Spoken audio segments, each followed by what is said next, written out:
মুভির শুরুতে আমাদের তিনজন বন্ধুকে দেখানো হয়েছে। তারা পাহাড়ে উঠছিল। তাদের এসব করা খুব পছন্দ ছিল। এক বন্ধু আগে ছিল এবং অন্য দুই বন্ধু তার পিছনে ছিল। তখনই তাদের মধ্যে থেকে একজন নিচে পড়ে যেতে লাগে, কিন্তু তার সাথে দড়ি বাঁধা ছিল, যার কারণে সে বেঁচে যায়। যাই হোক, এরা সবাই সেই পাহাড়ে পৌঁছে যায় এবং বিশ্রাম নিতে শুরু করে। তাদের মধ্যে একটি মেয়ে, যার নাম ছিল অ্যালিসন, সে তার বন্ধুকে বলে যে তুমি কি এই পাহাড়ে সাবধানে হাঁটতে পারছিলে না?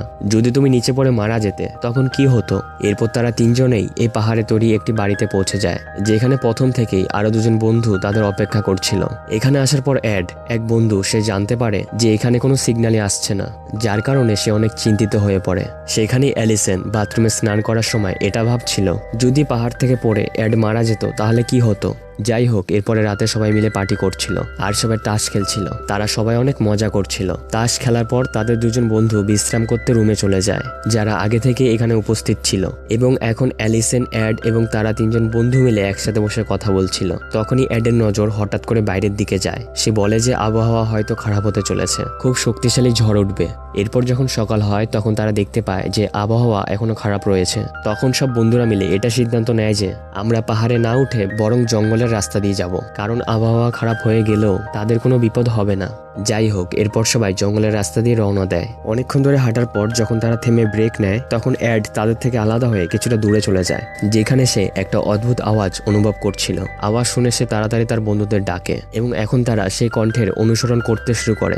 একটু এগিয়ে আসার পর অ্যালিসন অ্যাডকে জিজ্ঞেস করে যে এই ভয়েসটি কোনো প্রাণীর চিৎকার নাকি কোনো মানুষের, বুঝতে পারা যাচ্ছে না। আর এখন তারা যখন আরেকটু এগিয়ে আসে তখন তারা মাটির নিচে পুঁতে রাখা আরেকটি পাইপ দেখতে পায়। এই আওয়াজটা আসলে এর ভিতর থেকে আসছিল। তারপর যখন তারা সেখানে মাটি খুঁড়তে শুরু করে তখন তারা মাটির নিচে একটি কাঠের বাক্স দেখতে পায়, যা সেখানে পুঁতে রাখা হয়েছিল। তারা যখন সেটি খোলে দেখতে পায় যে ভিতরে একটি বাচ্চা রয়েছে, আর যে আওয়াজটা তারা শুনতে পাচ্ছিল সেটা এই বাচ্চাটারই ছিল, যার নাম হলো অ্যানা। অ্যানা খুব বেশি ভয় পেয়েছিল। অ্যাড যখন তাকে স্পর্শ করে তখন সে তাকে কামড়ে দেয়। তাই এখন অ্যানার বন্ধু অ্যালিসনের কাছে যায় আর সে তাকে বোঝাতে থাকে, কিন্তু অ্যানা তার কোনো কথাই বুঝতে পারছিল না এবং অ্যালিসনের বন্ধুও অ্যানার কোনো কথাই বুঝতে সক্ষম ছিল না।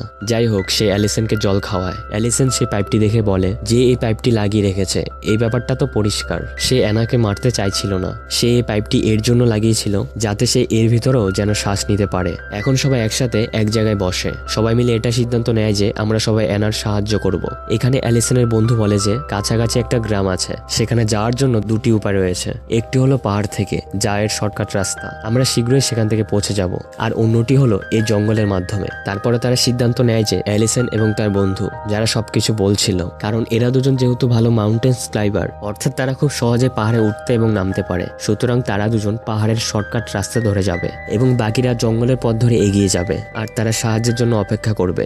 এরপর প্ল্যান অনুযায়ী অ্যালিসন এবং তার বন্ধু পাহাড়ের রাস্তায় বেরিয়ে পড়ে। অ্যালিসন এখন ধীরে ধীরে পাহাড় থেকে নিচে নামতে শুরু করে, কিন্তু অর্ধেক পথ যাওয়ার পর সে জানতে পারে যে আমার দড়ি তো শেষ হয়ে গেছে। তাই এখন সে পা হাত এবং তার হাঁটুর সাহায্যে এগিয়ে যেতে শুরু করে।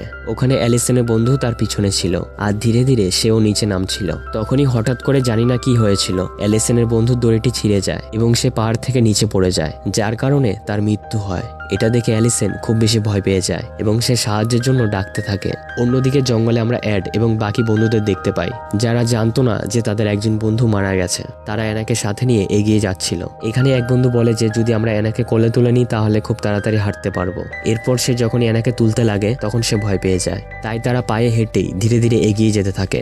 অন্যদিকে আতঙ্কিত অ্যালিসন যখন পাহাড় থেকে নিচে নেমে আসছিল তখনই হঠাৎ করে তার গায়ে একটা পাথর এসে পড়ে। এতে তার পা স্লিপ করে এবং সে নিচে পড়ে যায়, কিন্তু নিচে নদীর জলে পড়ে যাওয়ার কারণে সে বেঁচে যায়। তারপর সে ধীরে ধীরে কোনো রকমের জলে সাঁতার কেটে কিনারায় চলে আসে, কিন্তু এখানে আসার সাথে সাথে সেও অজ্ঞান হয়ে যায়। এর মধ্যেই তার হ্যালুসিনেশন ঘটতে শুরু করে। এর জন্য সে এমন কিছু ভাবনা দেখতে শুরু করে যেটা আগে কখনো ঘটেইনি। সে দেখতে পায় যে আমিও সেই গর্তের মধ্যে আটকে রয়েছি, যেখান থেকে সে অ্যানাকে টেনে বাইরে বের করেছিল। যাই হোক, এর কিছুক্ষণ পর অ্যালিসনের জ্ঞান ফিরে আসে। সে তার মৃত বন্ধুর কাছে গিয়ে যখন দড়িটি চেক করে, এখন সে জানতে পারে যে ইচ্ছে করে কেউ তার দড়িটি কেটে দিয়েছিল যাতে সে নিচে পড়ে সে মারা যায়। যখন তার নজর পাহাড়ের উপরের দিকে যায় তখন সেখানে একটি লোক দাঁড়িয়েছিল। অ্যালিসন বুঝতে পেরেছিল যে কেউ তাকে মারার চেষ্টা করছে, যে আমাদের এক বন্ধুকে মেরে ফেলেছে। অন্যদিকে যখন অ্যালিসনের বন্ধুরা জঙ্গলের রাস্তা দিয়ে অ্যানাকে নিয়ে এগিয়ে যাচ্ছিল, ঠিক তখনই আমরা দুজন লোককে দেখতে পাই যাদের কাছে বন্দুক ছিল এবং তারা ওদের উপর নজর রাখছিল। আসলে তারা এই জঙ্গলে শিকার করত। তখনই সে দুজন শিকারীর কাছে অন্য দুজন লোক চলে আসে আর তাদের খুব খারাপভাবে সেখানেই মেরে ফেলে। আসলে এই লোকগুলো ছিল কিডন্যাপার, যারা এনাকে অপহরণ করেছিল এবং তারাই অ্যালিসনের বন্ধুর দড়িটি কেটে ফেলেছিল আর অ্যালিসনের উপর পাথর ছুড়ে দিয়ে তাকেও মেরে ফেলার চেষ্টা করে। যাই হোক, এখন অ্যালিসনের বন্ধুরাও সেই জায়গায় পৌঁছে যায় যেখানে অ্যালিসন ছিল। সে তাকে বলার চেষ্টা করে যে তাদের এক বন্ধু মারা গেছে, কিন্তু তার আওয়াজ তারা শুনতেই পাচ্ছিল না, কারণ অ্যালিসন নদীর ওপারে ছিল। সে বারবার তাদের এটাই বলার চেষ্টা করছিল, সে তাদের ইশারা করে বলে যে আমাদের এক বন্ধু মারা গেছে আর কেউ আমাদের মেরে ফেলার চেষ্টা করছে, কিন্তু তারা তখনও তার কোনো কথাই বুঝতে পারছিল না। অ্যালিসনের বন্ধু তার কথা বুঝতে পারার আগেই তখনই সেখানে সে দুজন কিডন্যাপার চলে আসে, যে অ্যালিসনের বন্ধুর উপর গুলি চালায়, যার ফলে সে নদীতে পড়ে যায়। আর তার সাথে অ্যানাও ছিল, কারণ অ্যানা তার হাত ধরেছিল। এখানে এখনো সে কিডন্যাপার তাদের উপর গুলি করছিল, যার কারণে অ্যালিসন তাদের থেকে বাঁচতে নদীতে ঝাঁপ দেয় এবং অ্যানাকে বাঁচিয়ে বাইরে নিয়ে আসে, কিন্তু এখন অ্যানা অজ্ঞান হয়ে গেছিল। যাই হোক, কিছুক্ষণ পর তার জ্ঞান ফিরে আসে, কিন্তু তারপরে সে কিডন্যাপার গুলি চালিয়ে যাচ্ছিল, যার কারণে এখন তাদের সবাইকে আলাদা হয়ে যেতে হয়। অ্যালিসন আবারও পাহাড়ে উঠে যায়। সেখানে অ্যাড যখন এই কিডন্যাপারদের কাছ থেকে পালানোর চেষ্টা করছিল, তখন সে অ্যানাকে খুঁজে পায়। সে তাকে আওয়াজ করতে বারণ করে আর তাকে চুপ থাকতে বলে, কিন্তু যখন সে কিডন্যাপার গুলি করছিল তখন সে গুলির শব্দ শুনে অ্যানা চিৎকার করে ফেলে, যার কারণে কিডন্যাপাররা তাদের ব্যাপারে জানতে পেরে যায় যে তারা কোথায় আছে। এর জন্য সে অ্যানাকে নিয়ে সেখান থেকে পালিয়ে যায়। সেখানে অ্যালিসনও তার এক বন্ধুর কাছে পৌঁছে যায়। কিছুক্ষণ পর তাদের কাছে অ্যাড এবং অ্যানা চলে আসে। অ্যালিসনের বন্ধু বলে যে এরা হলো কিডন্যাপার, তারা শুধু অ্যানাকে চায়, এর জন্য তারা আমাদের জীবনের পিছনে পড়ে রয়েছে। সে বলে যে আমার কাছে একটি আইডিয়া আছে, আমি এই কিডন্যাপারদের মনোযোগ আমার দিকে করব, তখন তুমি পিছন থেকে অ্যানাকে নিয়ে পালিয়ে যাবে। আর সে এরকমটাই করে, একটি পুতুল তুলে নিয়ে সে অন্যদিকে দৌড়ে চলে যায়, যার কারণে কিডন্যাপারদের মনে হয় যে তার কাছে অ্যানা আছে, সে অ্যানাকে নিয়ে পালিয়ে যাচ্ছে। সেই কারণে সে কিডন্যাপার তার অনুসরণ করে তার পিছু নেয়। তারা ওর উপর গুলি চালিয়ে দেয়, যার কারণে তারও সেখানে মৃত্যু হয়ে যায়। অন্যদিকে অ্যালিসন এবং অ্যাড দুজনেই অ্যানাকে নিয়ে পালিয়ে যায় এবং তারা এই জঙ্গল থেকে পালিয়ে যেতে সফল হয়। অ্যাড অ্যালিসনকে বলে যে আমার পায়ে আঘাত লেগেছে, আমি বেশি দূর হাঁটতে পারবো না। আমার মনে হয় যে ওই কিডন্যাপাররা অ্যানাকে এর জন্য অপহরণ করেছে যাতে অ্যানার মা বাবা তাদের অনেক টাকা দিতে পারে, আর এখন সে লোকেরা নিশ্চয়ই তাদের টাকা দিয়ে দিয়েছে।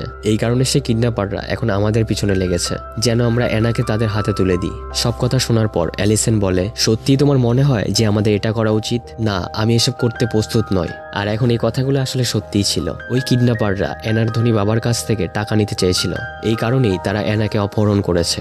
এরপর আমাদের তিনটি বিপজ্জনক গুন্ডাদের দেখানো হয়, যাদের কাছেও বন্দুক ছিল এবং তারাও সেই পাহাড়েই যাচ্ছিল। এরা তিনজন অ্যানার বাবার জন্য কাজ করত। অ্যানার বাবা তার মেয়েকে খুঁজে বের করার জন্য ওদের অনেক বেশি টাকা দিয়েছে, তাই তারা এখন সেই পাহাড়ের দিকে যাচ্ছিল। অন্যদিকে অ্যালিসন এবং অ্যাড অ্যানাকে নিয়ে গ্রামের একটি পুলিশ স্টেশন পৌঁছে যায়। তারা তাদের বন্ধুদের হত্যা এবং অপহরণের রিপোর্ট লেখায়, কিন্তু সেখানকার অফিসার তাদের এসব কথাগুলোকে মিথ্যে ভাবছিল, সে তাদের উপর বিশ্বাসই করে না। এই কারণেই অ্যাড এটা ভাবছিল যে হয়তো এই অফিসারও সেই কিডন্যাপারদের সঙ্গেই আছে। সে অ্যালিসনকে এখান থেকে চলে যেতে বলে, কিন্তু এখন অফিসার তাদের এখান থেকে যেতে বাধা দিচ্ছিল। এই কারণে অ্যাড খুব রেগে যায়। সে একটি ছুরি তুলে নেয়, কিন্তু আচমকা সে অফিসারের বাইরে থেকে একটি গুলি এসে লেগে যায়, যেটা কিডন্যাপার চালিয়েছিল। এটা দেখে অ্যালিসন, অ্যাড এবং অ্যানা এখান থেকে পালাতে শুরু করে। এরপর দেখানো হয় যে অ্যানার বাবার পাঠানো সে লোকেদের হেড একটি কিডন্যাপারের কাছে পৌঁছে যায়। সে ওই কিডন্যাপারকে বলে যে আমি তোমাকে টাকা তখনই দেব যখন তুমি অ্যানাকে আমায় দেখাবে। এই কথা শুনে কিডন্যাপার বলে যে বিশ্বাস করো, অ্যানা বেঁচে আছে, আর যদি তুমি আমাকে টাকা না দাও তাহলে আমরা তাকে মেরে ফেলবো। আসলে সে কিডন্যাপার মিথ্যে কথা বলছিল, অ্যানা তো তাদের কাছেই ছিল না, সে তো অ্যালিসন এবং অ্যাডের কাছে আছে। এরপর অ্যাড এবং অ্যালিসন যখন অ্যানাকে নিয়ে পালিয়ে যাচ্ছিল, তখন অ্যানার বাবার পাঠানো সে লোকটি তাদের পিছু নেয়। সে অ্যাডকে কিডন্যাপার ভেবে গুলি করে দেয়, যার কারণে তারও মৃত্যু হয়ে যায়। আর এখন যে আসল কিডন্যাপার ছিল, যে এখনো অ্যালিসনের পিছনেই পড়েছিল, সে অ্যানার বাবার পাঠানো লোকটিকে মেরে ফেলে। কিন্তু সে মরার আগে তার সঙ্গীকে সত্যিটা জানিয়েছিল যে কিডন্যাপারদের কাছে অ্যানা নেই। এর জন্য তার সঙ্গে বসে থাকা অন্য কিডন্যাপারকে সে মেরে ফেলে। আর এখন অ্যালিসন অ্যানাকে তার সাথে নিয়ে পালাতে পালাতে একটি বাড়ির ভিতরে পৌঁছে যায়, কিন্তু সেই কিডন্যাপার এখনো তাদের পিছনেই ছিল, যে একটি অদ্ভুত মাস্ক পরেছিল, এর জন্য যাতে তারা দুজন তাকে চিনতে না পারে। আর এখন কিডন্যাপারও সেই বাড়ির ভিতরে পৌঁছে যায়, যা দেখে অ্যানা খুব দ্রুত খাটের নিচে লুকিয়ে পড়ে। কিন্তু তারপরে সে কিডন্যাপার অ্যালিসনকে ধরে ফেলে, তার গলা চেপে ধরে তাকে অজ্ঞান করে ফেলে। তারপরে সে অ্যানাকে খুঁজতে লাগে, কিন্তু তখনই অ্যালিসনের জ্ঞান ফিরে আসে। সে কিডন্যাপারের উপর আক্রমণ করে তাকে জানলা থেকে ধাক্কা দিয়ে দেয়, যার কারণে সে কিডন্যাপার সেখানেই মারা যায়। যার পর সে পুরো বাড়িতে আগুন আগুন ধরে যায়। অ্যালিসন অ্যানাকে বাঁচাতে তাকে জানলা দিয়ে বাইরে ফেলে দেয় আর সে নিজে ধোয়ার কারণে অজ্ঞান হয়ে যায়। কিন্তু যখনই তার জ্ঞান ফিরে আসে সে দেখতে পায় যে আমাকে উদ্ধার করে নেওয়া হয়েছে। অ্যালিসনকে একটি স্ট্রেচারে করে অ্যাম্বুলেন্সে নিয়ে যাওয়া হচ্ছিল। অ্যানাও তার সাথেই ছিল এবং ভালো ছিল। এখন অন্য কিডন্যাপার যে টাকা নিয়ে পালিয়ে যাচ্ছিল তাকেও ধরে ফেলা হয়েছে। তাকে অ্যানার বাবার লোকেরা ধরেছিল, যাকে তারা জঙ্গলে অ্যানার বাবার কাছে নিয়ে এসেছিল। অ্যানার বাবা সে কিডন্যাপারদের মেরে সে গর্তের মধ্যে আটকে রাখে, যেখানে তারা অ্যানাকে আটকে রেখেছিল। আর এভাবেই সে তার মেয়ে অ্যানাকে তার কাছে ফিরে পায় এবং সেই কিডন্যাপারদের কাছ থেকে নিজের প্রতিশোধও নিয়ে নিয়েছিল আর টাকাও নিয়ে নিয়েছিল। অ্যালিসন শুধুমাত্র একটি ছোট বাচ্চা মেয়ের জীবন বাঁচানোর জন্য তার নিজের সমস্ত বন্ধুদের হারিয়ে ফেলেছে, যার কারণে সে অনেক কষ্ট পেয়েছে। কিন্তু অ্যানার জন্য সে খুশি ছিল। আর এর সাথেই এই মুভির গল্পটি এখানেই শেষ হয়ে যায়। আশা করছি এই গল্পটি তোমাদের খুব ভালো লেগেছে।